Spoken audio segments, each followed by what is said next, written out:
You know that sick feeling in your stomach when you realize you've made a mistake so big, so irreversible, that your brain starts scrambling for ways to undo time itself? That's exactly where I was the night it happened. One click. One stupid, careless click. I was lying on my bed, phone in hand, headphones plugged in, half laughing at something my friend had sent me earlier. It had been a long week, work, errands, family drama, and the last thing I expected was for a single message to throw my entire life into chaos.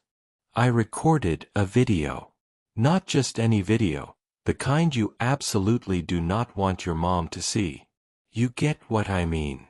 It wasn't meant for family, not even for close friends. Just something dumb and private, recorded late at night when I wasn't thinking clearly. I planned to delete it the next morning, pretend it never existed. But instead of disappearing into the void, that video had another destiny. I was scrolling through my messages, ready to send something completely different, a harmless clip to my buddy Ryan. We'd been roasting each other all week, swapping embarrassing memes and short videos. My thumb hovered over the contact list, my brain on autopilot. I tapped, attached, and hit send without double-checking. The moment the blue tick appeared, my stomach dropped. My eyes widened. My thumb shook. Because instead of Ryan's name, I saw Mom. I froze. I didn't breathe. The world around me blurred into silence, the only sound in my head the deafening echo of "oh no, oh no, oh no." My chest tightened as if someone had tied a rope around it. For a second, I prayed maybe it hadn't gone through. Maybe the Wi-Fi had glitched. Maybe the universe would throw me a bone. But no. A second later, those cursed words appeared, message delivered. And then, 3 dots. My mom was typing. I scrambled, heart pounding, fingers tapping uselessly across the screen, searching for a way to recall it, delete it, do anything. But it was too late. Her reply came faster than I could blink. What is this? My entire body turned cold. My mom, the woman who still sends me Bible quotes in the morning, who thinks I'm the responsible child, who once grounded me for saying hell in middle school, had just opened that video. I wanted to vanish, to melt into the mattress and never come back. And then my phone lit up. Incoming call, Mom. I stared at the screen, throat dry, unable to answer, unable to ignore. That was the beginning. The click that flipped my world upside down. I let the call ring twice before I forced my thumb to swipe. "Hi," I said, but it came out like a squeak dragged across gravel. My mom didn't say hello. She breathed into the line, slow and shallow, like she was standing at the edge of a cliff and measuring the drop. In the background, I caught the soft clink of dishes and the hum of the old fridge in their kitchen. It made everything worse, ordinary sounds wrapped around a disaster.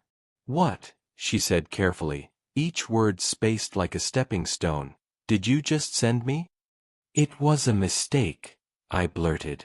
"Mom, I meant to send Ryan a completely different clip. I clicked the wrong thread. I'm sorry. A mistake." The word sharpened. "That's not a cat meme, Daniel. No one calls me Daniel except her, and only when she's angry." That was indecent. Heat rose up my neck. I squeezed my eyes shut. I know. I'm mortified. It wasn't meant for anyone but... I stopped. There was no version of this that didn't make me sound worse. "It was private," I said, softer. "It was stupid. I'm sorry." Silence expanded. I heard her inhale like she was about to say a prayer and choke on it instead. "You need to come over," she said finally. "Now. Can't we just..." "Now," she repeated, and the line clicked dead. I stared at the dark screen until my reflection came back. Wide eyes, messy hair, a face I didn't recognize. My hands were shaking so hard I almost dropped the phone. I typed to Ryan with fingers that didn't feel like mine. Dude, I sent the wrong video. To my mom. 3 dots. Then, no you didn't. I texted back, I did. She wants me at the house. Ryan called instantly. I declined, because if I heard his laugh, even the friendly, panicked kind, I'd break. I tried the impossible anyway. Opened the chat with Mom, held my thumb over the attachment, looked for an unsend. Nothing. My app only allows it for 2 minutes. We were long past that. I scrolled up, as if a miracle might be hiding earlier in the thread. Just last week, I had sent her a video of a raccoon stealing a donut from a gas station. She sent back 6 laughing emojis. I wanted to climb back into that timeline and live there forever. A new notification buzzed at the top of my screen. Family group, please keep my son in your prayers tonight. My mother had posted it alongside a vague, heavy-handed message that said, "The devil is busy but God is bigger." My stomach flipped. 2 aunts heart-reacted within seconds. A cousin replied with a folded hands emoji. This wasn't just humiliation, this was public humiliation wearing Sunday clothes. I grabbed my keys, shoes, wallet. I made it to the door before I realized I was still in gym shorts and an old tee. I yanked on jeans and the first clean hoodie I could find. On the way out, I nearly tripped over the laundry basket and knocked my shin against the coffee table. Pain flashed hot and bright. I welcomed it. It was something I could name that wasn't shame. The drive to my parents' place should have been 10 minutes. It felt like 2 hours stuffed into a shoebox. Streetlights smeared across the windshield. My pulse lived behind my eyes. I caught myself practicing sentences out loud and hating everyone. It was an accident. I'm a grown adult, this is private. I'm sorry. I'm sorry. I'm sorry. A red light trapped me at the longest intersection in town. My phone buzzed on the passenger seat. Face up, mean. Mom. Park out front. Another buzz. Unknown number. This is Pastor Mike. Let's talk. I silenced the phone so hard the side button protested. I had the absurd image of the video slithering out of my messages and into the town's water supply. Everyone drinking it. Everyone knowing. My parents' house looked the same as always. Porch light burned a perfect circle onto the walkway, wind chimes tinkled an off-key lullaby. The front steps still had that shallow dip from years of people shuffling in with casserole dishes and gossip. I parked under the maple tree where the sap ruins the paint and sat with the engine off, hands on the wheel, forehead pressed to the leather. The smell of pine-scented air freshener hit me like a false memory of good decisions. I texted Ryan, if I don't make it, clear my search history.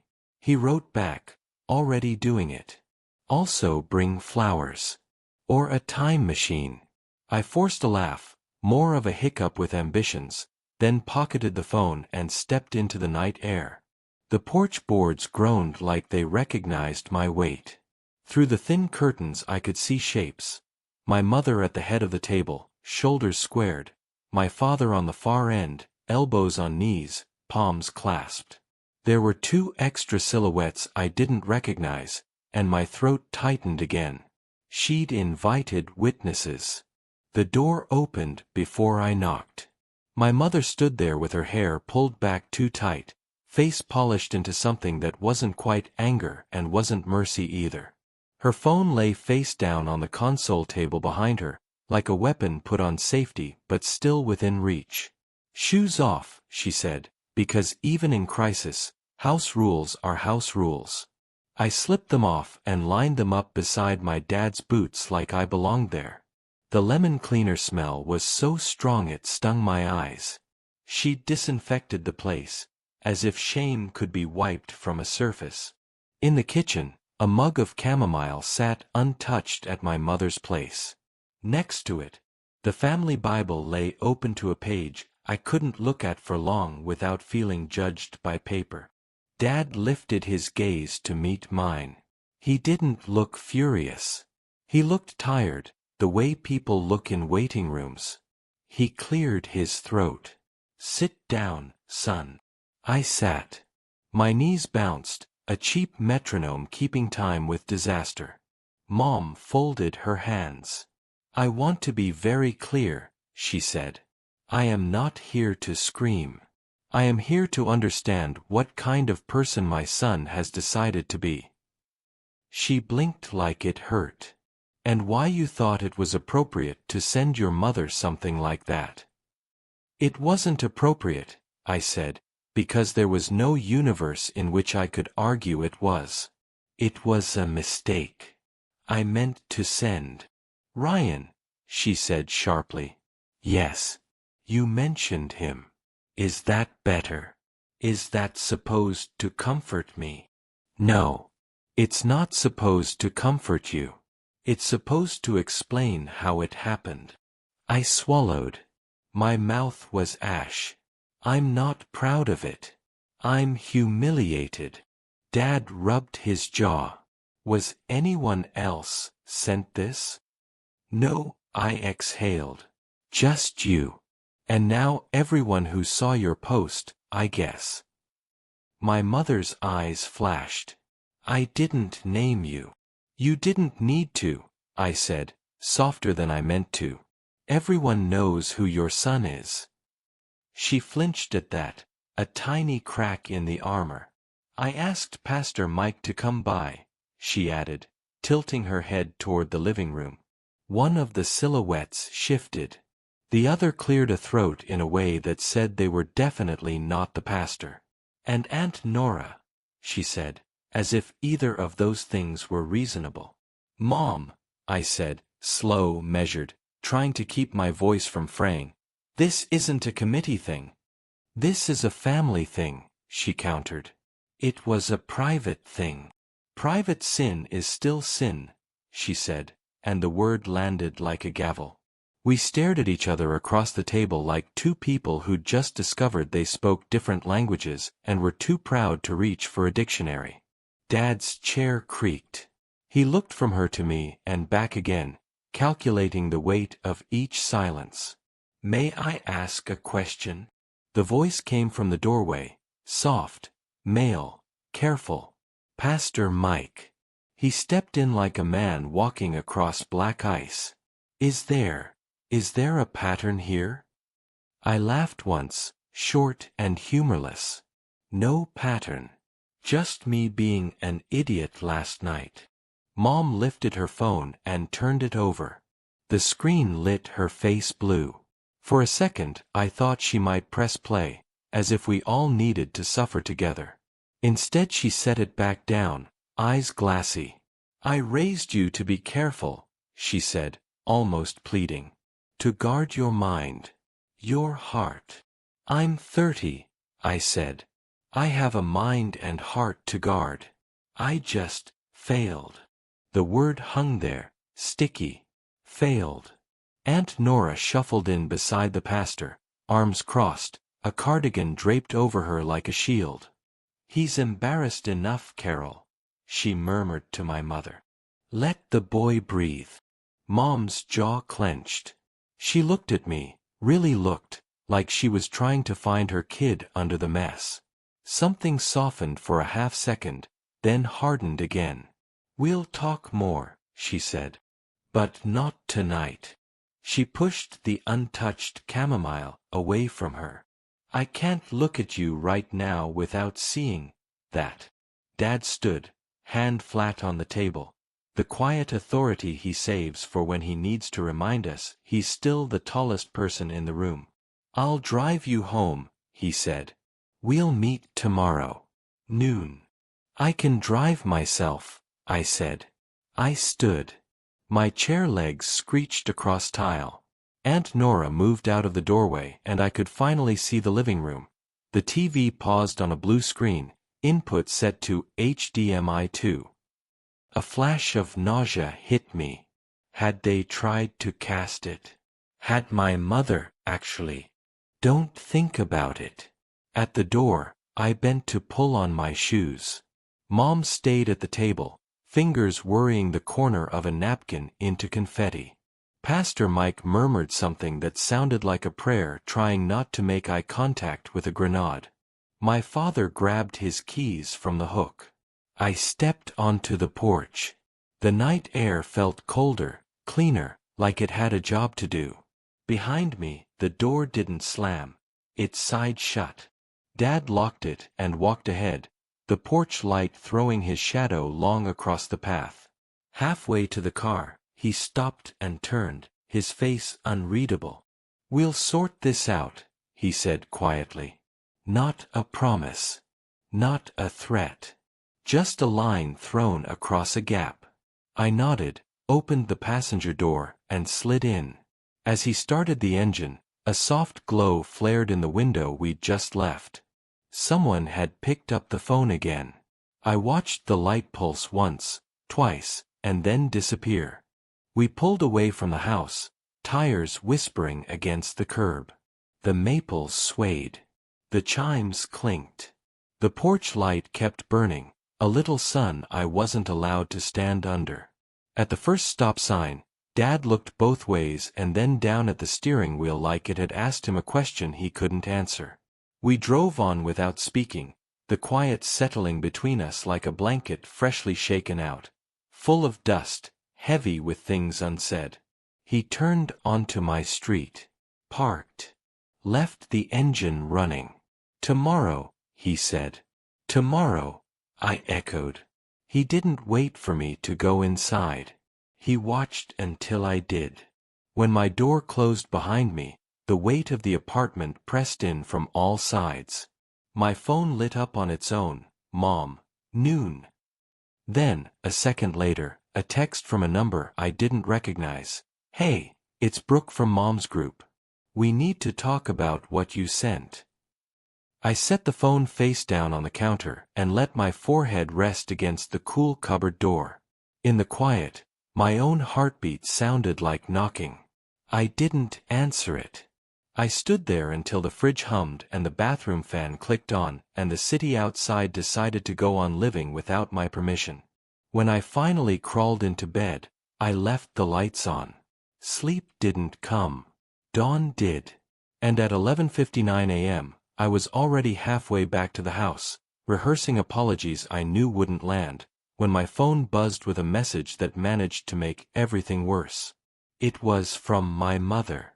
It was a screenshot. The recipient wasn't just her. It was the family group thread. Somehow, last night, with my thumb on autopilot and my brain on airplane mode, I hadn't just sent my mother the wrong video. I had sent it to everyone. When my mom's screenshot hit my phone, I felt my chest cave in. The family group thread, 37 people strong, had received the same video. Cousins, aunts, uncles, even grandma. My grandma, who still thought TikTok was the devil's work and believed the most scandalous thing you could do was wear ripped jeans to church. My hands shook so violently, I almost dropped the phone. I didn't even want to look, but my eyes dragged themselves to the screen. The flood had already begun. "Aunt Nora, what did I just watch?" "Uncle Gary, you better explain yourself, young man." "Cousin Brooke, ha ha ha ha, this is gold face with tears of joy, face with tears of joy, face with tears of joy." "Grandma, Daniel, I'm praying for you. This is troubling." My throat went dry.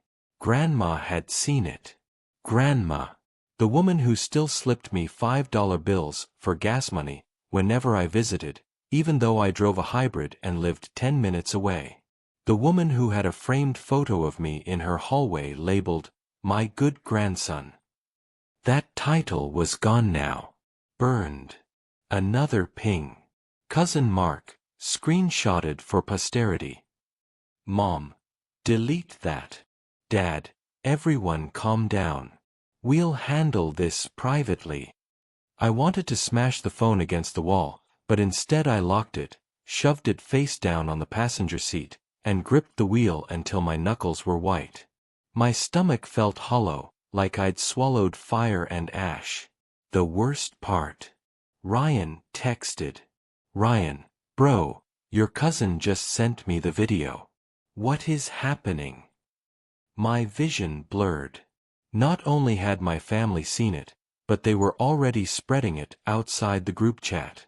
It was bleeding into the wider circle like an oil spill no one could contain. The car ride back to my parents' house blurred into static.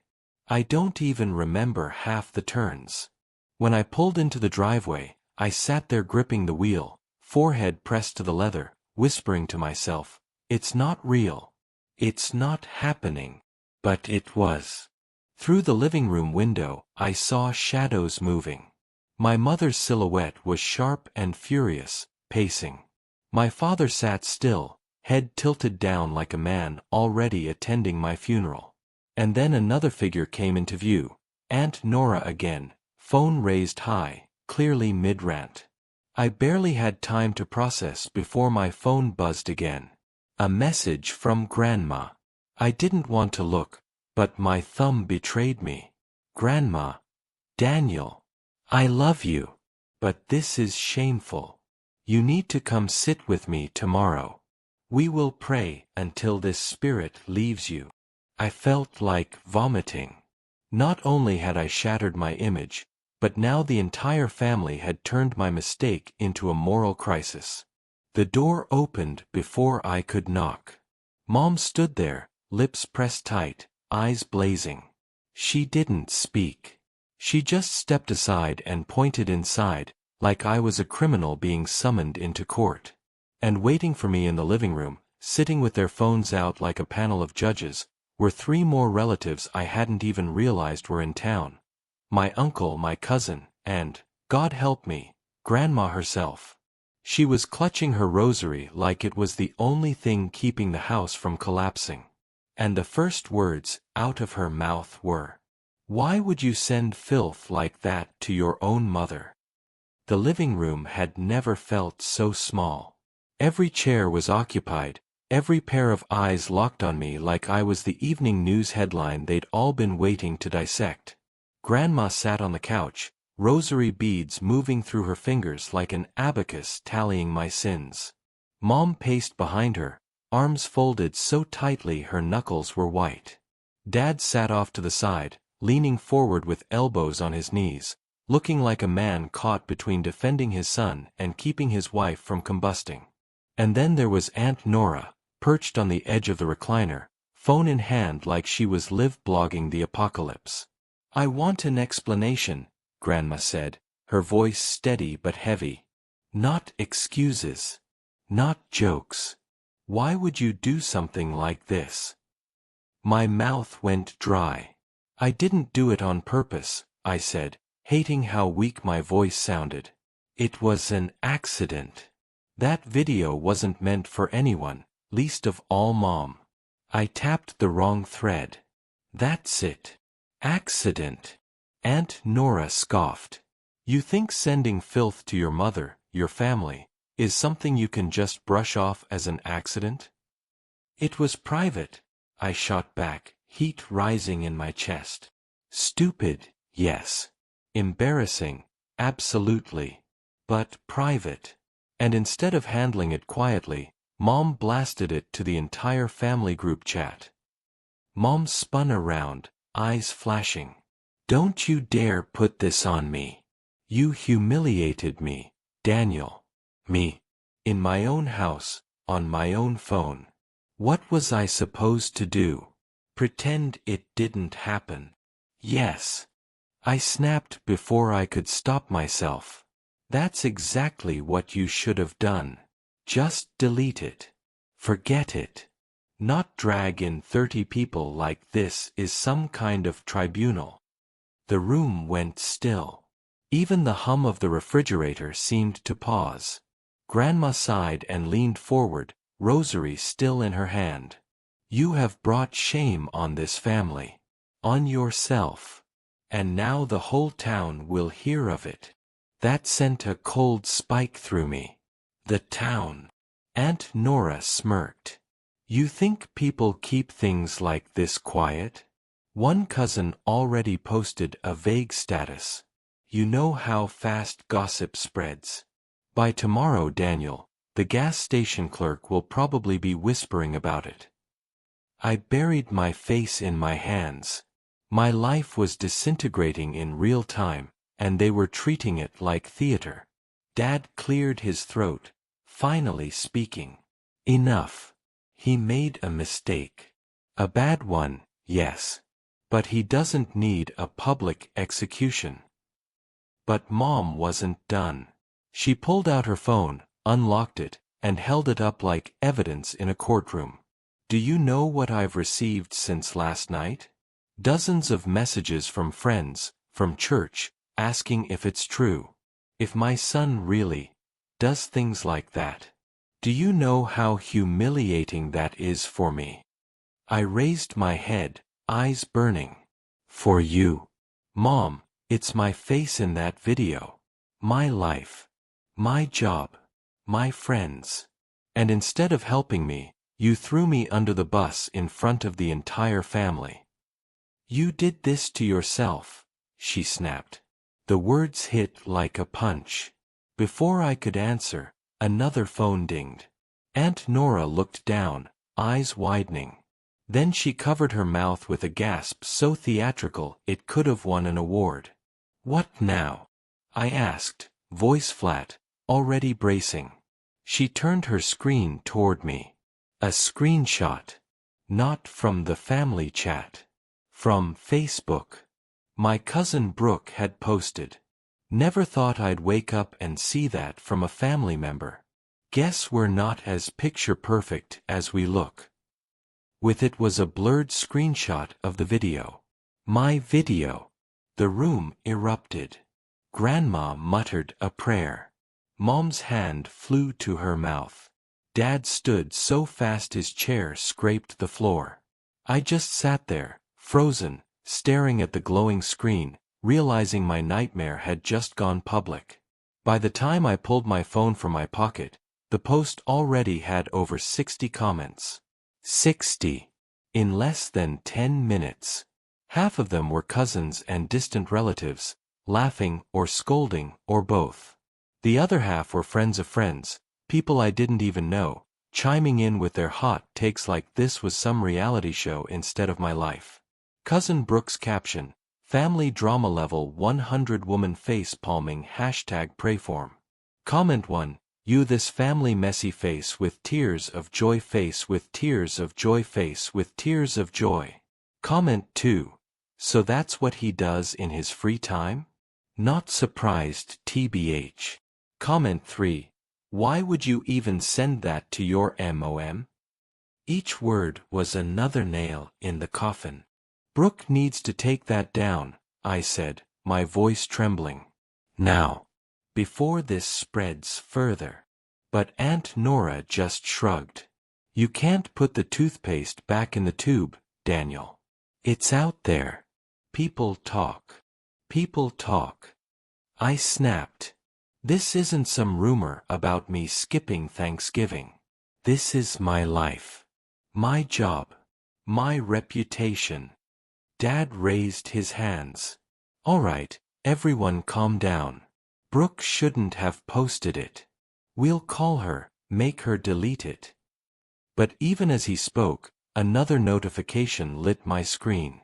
This time from Instagram. Someone had tagged me in a story. I clicked it against my better judgment. It was the blurred screenshot again, paired with a poll, accident or secret fetish. Thinking face.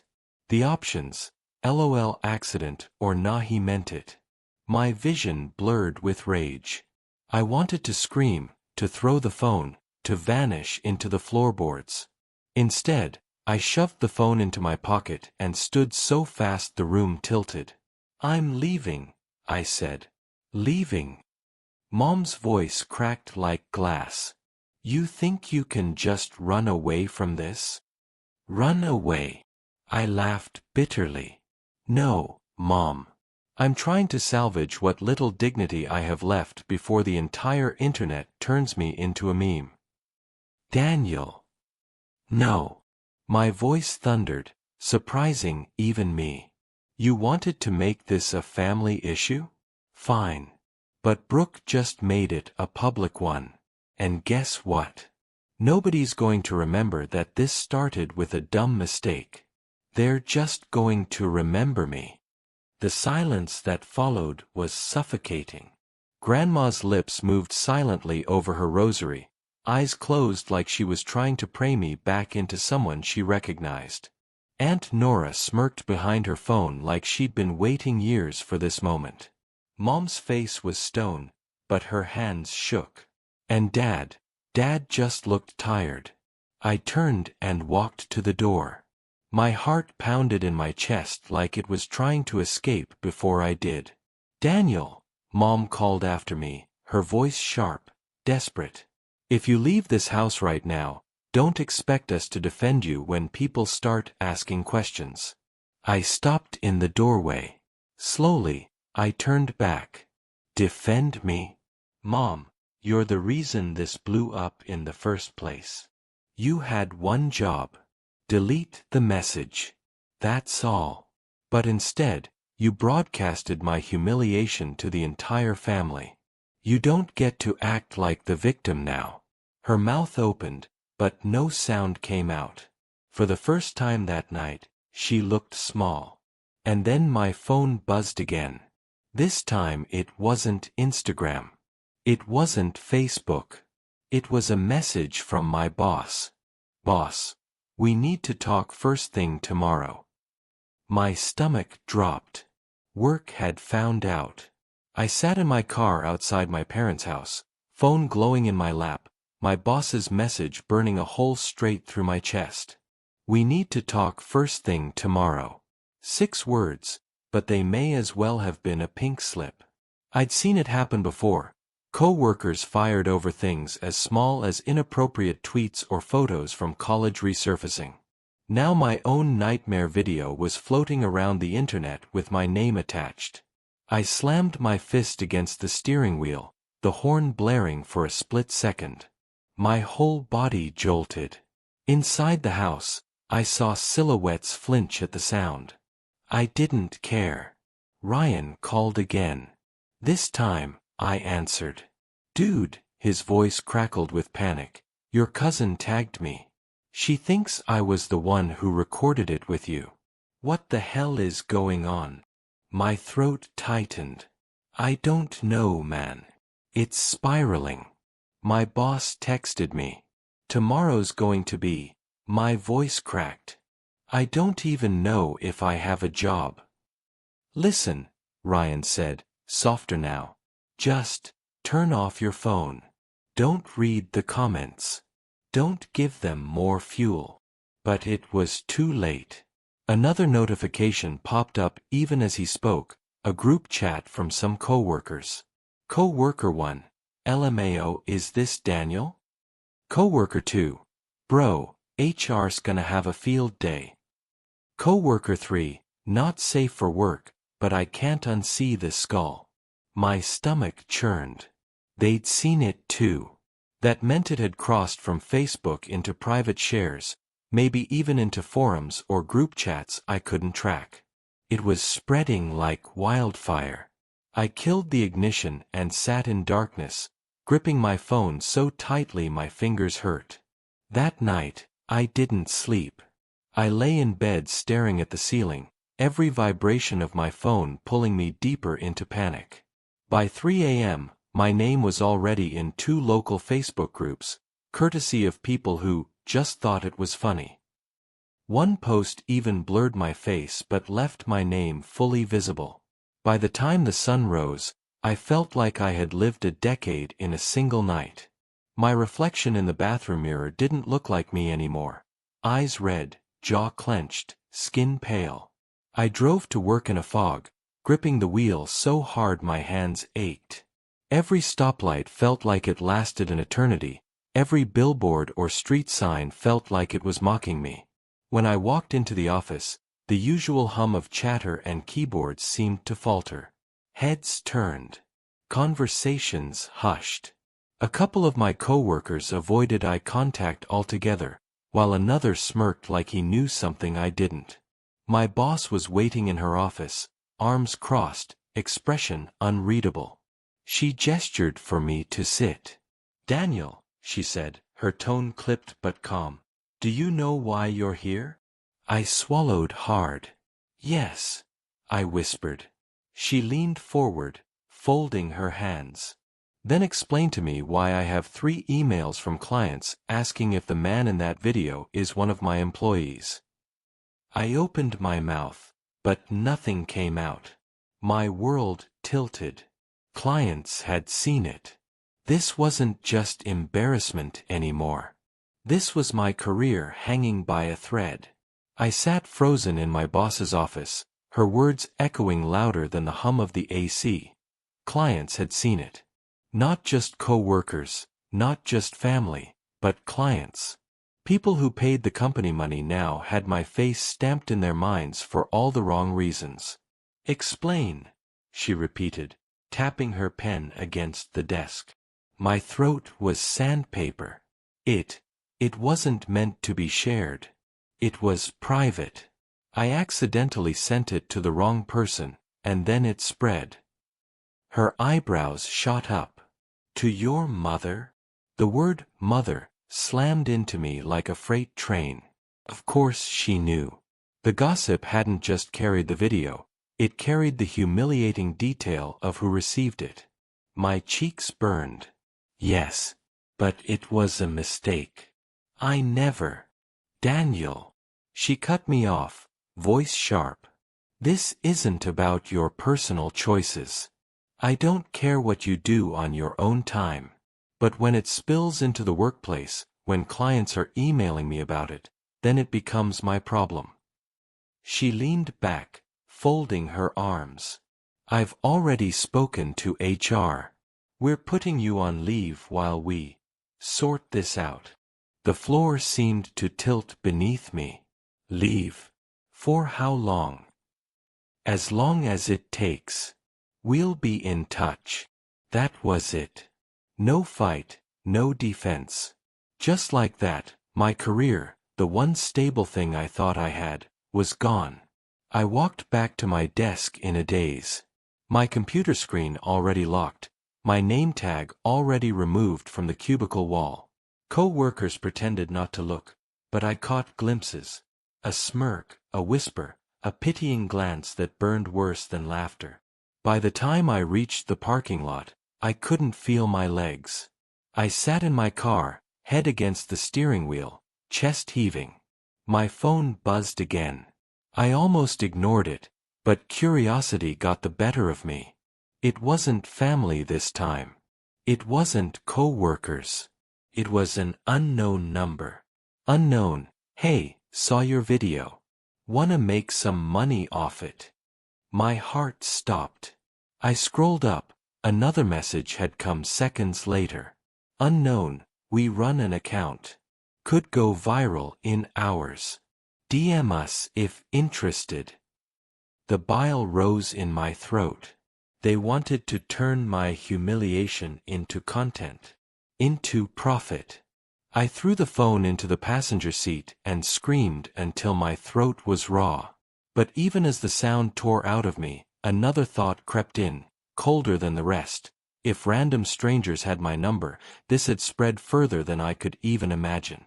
And then, a notification I couldn't ignore. My grandma. Not in the family chat this time. A direct text. "Grandma, come to my house tonight. Alone. We need to talk." Grandma's house had always been a safe place for me. The kind of quiet little corner where the world slowed down, lace curtains, ticking clock, the faint smell of lavender and lemon polish. But tonight, when I pulled into her driveway, it felt different. Heavy. Like the walls already knew what was coming. She was waiting at the door before I even knocked, wrapped in her shawl, rosary dangling from her hand. Her eyes weren't furious like Mom's or smug like Aunt Nora's. They were something else. Sad. Searching. "Come in, Daniel," she said softly. I stepped inside, bracing for another lecture, another round of shame. But instead of the living room couch, she led me straight to the kitchen table. A teapot steamed gently between us, 2 cups already waiting. She poured mine without asking, just like she always had when I was a kid. For a long moment, neither of us spoke. The only sound was the spoon clinking against porcelain as she stirred. Finally, she set it down and looked me in the eye. "You think this is the first time something like this has happened in this family?" she asked quietly. The words caught me off guard. "What do you mean?" Her lips curved into something between a frown and a tired smile. "Your grandfather. God rest his soul. He wasn't perfect. When your mom was a teenager, he made mistakes that embarrassed this family too. Different kind of mistakes, but just as shameful in people's eyes. And your mom, she never forgave him for it. That's why she reacts like this. She thinks if she points the finger at you loud enough, no one will look back at her past." I blinked, stunned. I had never heard a single bad word about my grandfather. He was the saint, the hero, the family's shining example. What did he do? Grandma waved a hand. "Not important now. What matters is this. Families are messy. People love to pretend they're perfect. They'll gossip about you today, Daniel, but tomorrow it'll be someone else. That's how it goes. The shame fades. The love doesn't." Her words were gentle, but they hit me harder than any accusation so far. For the first time since this disaster began, I felt something other than dread. I felt human again. "Grandma, my voice cracked. I didn't mean for any of this to happen. I wasn't trying to hurt anyone. It was just one stupid mistake." She reached across the table, her wrinkled hand covering mine. "I know, child. That's why I wanted to see you alone. Because I also know your mother won't stop until she makes this bigger than it needs to be. She's already called Pastor Mike. And she's planning to bring it up at church on Sunday." My stomach dropped. "At church?" She nodded slowly. "Which is why I'm telling you this now. You have a choice, Daniel. You can let them drag you through the mud until there's nothing left. Or you can stand up in front of them, your mother, your cousins, even the whole congregation, and own it yourself. Take away their power by admitting the truth." I sat back, my heart pounding. The thought of facing everyone, of standing in that sanctuary where I'd once played piano at Christmas services, made my skin crawl. But Grandma's words lingered. Take away their power. I didn't know if I was strong enough. But maybe, just maybe, this nightmare didn't have to end with me hiding in shame forever. And then, as if the universe wanted to test my resolve, my phone buzzed again. A new notification. Not from family. Not from co-workers. From a stranger's account with thousands of followers. Local man accidentally sends NSFW video to his MOM. Whole family reacts skull face with tears of joy, full story inside. It had begun trending. The headline glared at me from my phone screen like a neon sign I couldn't shut off. Local man accidentally sends NSFW video to his MOM. Whole family reacts skull face with tears of joy, full story inside. It wasn't just gossip anymore. It wasn't just family. This was the internet's favorite new circus act, and I was the clown in the center ring. The post already had thousands of likes, retweets, shares. People I had never met were laughing at me, dissecting my mistake, turning my humiliation into content. Someone had even clipped the family group chat messages and turned them into a meme, a screenshot of Mom's, "What is this?" captioned, "When DoorDash delivers the wrong order." It already had over 50,000 shares. I dropped my phone onto Grandma's kitchen table and buried my face in my hands. "It's over," I muttered. "My job, my reputation, everything. I can't come back from this." Grandma's voice was steady, almost defiant. "Nonsense. You're letting them write your story, Daniel. You still have a voice. Use it." I looked up, eyes burning. What am I supposed to do? Post a public apology video? That'll just make it worse. People will laugh harder. She leaned in, eyes sharp. "Then don't apologize. Tell the truth. Tell them what happened before everyone else twists it beyond recognition. You think hiding will save you? No. It will bury you. Stand up. Make them see you're more than one stupid mistake." Her words rattled in my chest like a bell. And maybe she was right. The memes, the gossip, the humiliation, they weren't stopping. Maybe the only way forward was straight through the fire. I went home that night with my stomach in knots. My phone didn't stop buzzing the whole drive. By the time I unlocked my apartment door, there were hundreds of messages waiting. Friends asking if it was real, co-workers sending me links, even strangers DMing me with offers to collaborate. I sat on the edge of my bed, staring at the camera on my phone. My thumb hovered over the record button. For a long time, I couldn't move. My chest tightened, my pulse roared in my ears. But then I thought of Grandma's face, her steady voice. "Take away their power." I hit record. "Hi. My name's Daniel. And yeah, that was me in the video." I sent it to my mom by mistake, and she sent it to the family group chat. Dumbest, most humiliating moment of my life. But I'm human. I messed up. You can laugh, you can share, you can make memes. I can't stop you. But I won't hide from it anymore. I paused, breathing hard, then added, "If you've ever screwed up so badly you thought your life was over, you get it. This is mine. And if nothing else, at least I'll own it." I hit stop. For a moment, silence filled the room. My finger hovered over post. My whole body screamed, "Don't do it." But then I pressed it anyway. The video uploaded in seconds. And almost instantly, the views started climbing. By midnight, it had over 100,000 plays. By morning, it was over 1 million. And that's when the messages changed. Some were still cruel, yes. But others were different. Strangers saying they admired me for facing it head-on. People admitting they'd made mistakes too. Even co-workers messaged me privately, saying, "Honestly, respect for owning it." But then, another notification hit. Not a comment. Not a share. A text from Mom. "Mom, you've embarrassed this family enough. Take it down. Or you're not welcome here anymore." I stared at the screen, my chest heavy. For the first time in my life, I realized I had to make a choice. Stay chained to the family shame, or stand on my own, no matter the cost. I sat on the edge of my bed, Mom's message glowing like a warning flare. "Take it down.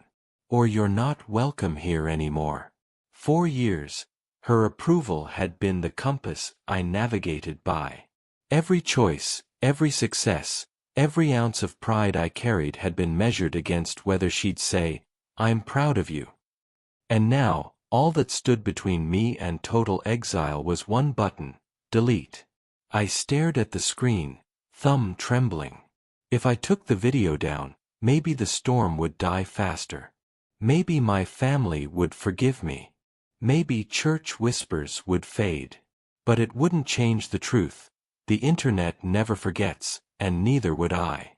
I thought of Grandma, her steady hand over mine at the kitchen table.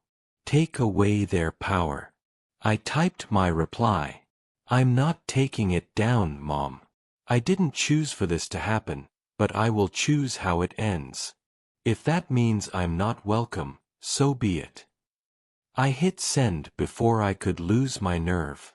For a long moment, silence. No buzz, no reply. Just me and the faint hum of my fridge. Then, finally, Mom, you're making a mistake. I didn't answer.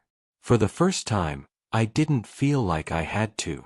The next day, my video doubled in views. Then, tripled.